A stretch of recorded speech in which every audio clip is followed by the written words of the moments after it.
Donc toujours dans le cadre d'une douleur chronique au niveau du genou, on a testé la cheville, on a mobilisé éventuellement la cheville aussi, on l'a surtout testé, on a mobilisé le genou, on regarde les hanches, donc autre chose à faire au niveau de la hanche, c'est regarder l'extension passive, donc en mobilisation.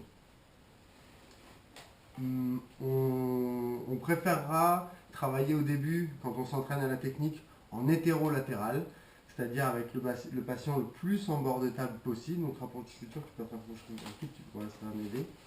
Donc le patient au maximum en bord de table et venir chercher ici une prise avec la main distale du côté des pieds sous la cuisse, mais au-dessus de la rotule. Pas mettre la main sur la rotule, mais bien plutôt au-dessus de la rotule.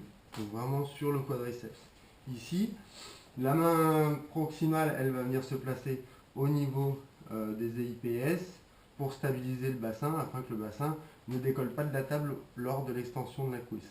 L'idée, c'est de vraiment garder l'axe de la cuisse toujours bien rectiligne avec le corps. Donc le bras va rester tendu ici, on ne va pas travailler avec les biceps, sinon en 5 minutes on va être crevé vu le poids de la jambe du gaillard.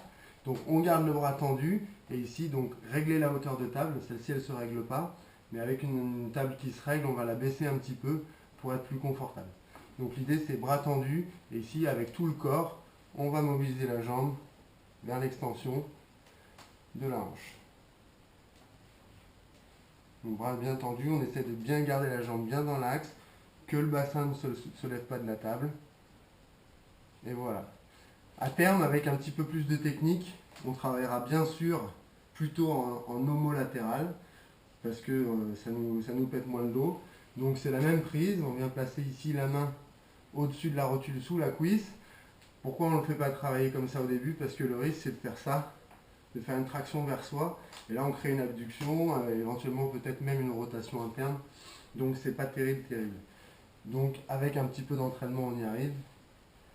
Le positionnement des mains est le même, le fonctionnement est le même, le bras est placé toujours tendu et on essaie de bien respecter l'axe ici, juste d'extension de la hanche. Voilà, sans ni abduction ni rotation. Et voilà pour mobiliser. Donc c'est la mobilisation en extension passive de la hanche.